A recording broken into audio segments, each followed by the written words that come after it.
Šī tā īpašā diena, kad mēs esam pirmie Latvijas meiznieks, kas sāks ražot maizi ar zaļo enerģiju. Pēdējie 10 gadi mums ir bijuši ļoti veiksmīgi, jo Latgales reģionā mēs pēdējos 10 gadus esam bijuši top darba devējs. Latvijas meizniekam ir tāds uzsākts ilgtermiņa zaļu domājošs kurs.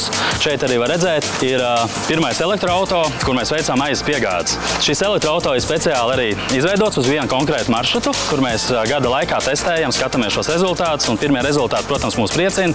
Un trešais, protams, lielākais mūsu nozīmīgākais solis ir šodien šie saules paneļi. Saules paneļu parks, no kā mēs sākam ražot arī porciju maizītes maiziņš. Saules paneļu mums uzstādīja un šo iespēju mums deva Enefit uzņēmums. Lielu paldies gribu pateikt Daugavpils domai par sadarbību.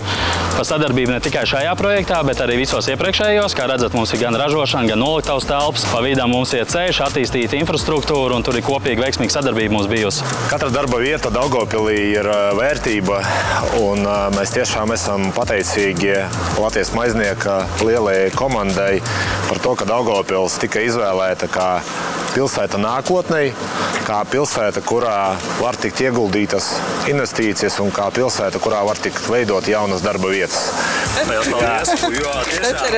Šie tiešām ir svētki gan jums, gan arī mums, Enefit, kuriem uzticējās šī parka būvniecību. Tāpat arī visai Latvijas sabiedrībai, jo pateicoties ar vienu šādu soli, mēs būtībā stabilizējam mūsu energotīklus. Līdz ar to kopējais tīkls netiek nemaz izmantots, un tas ir visefektīvākais veids būtībā, kā saules paneļus vispār arī lietot. Paldies!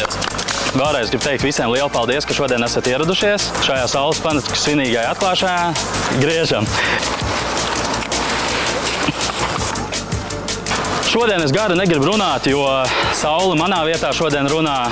Parks strādā, novēl foršu dienu, jaunas emocijas un lieliski baudīt tālāko šo dienu.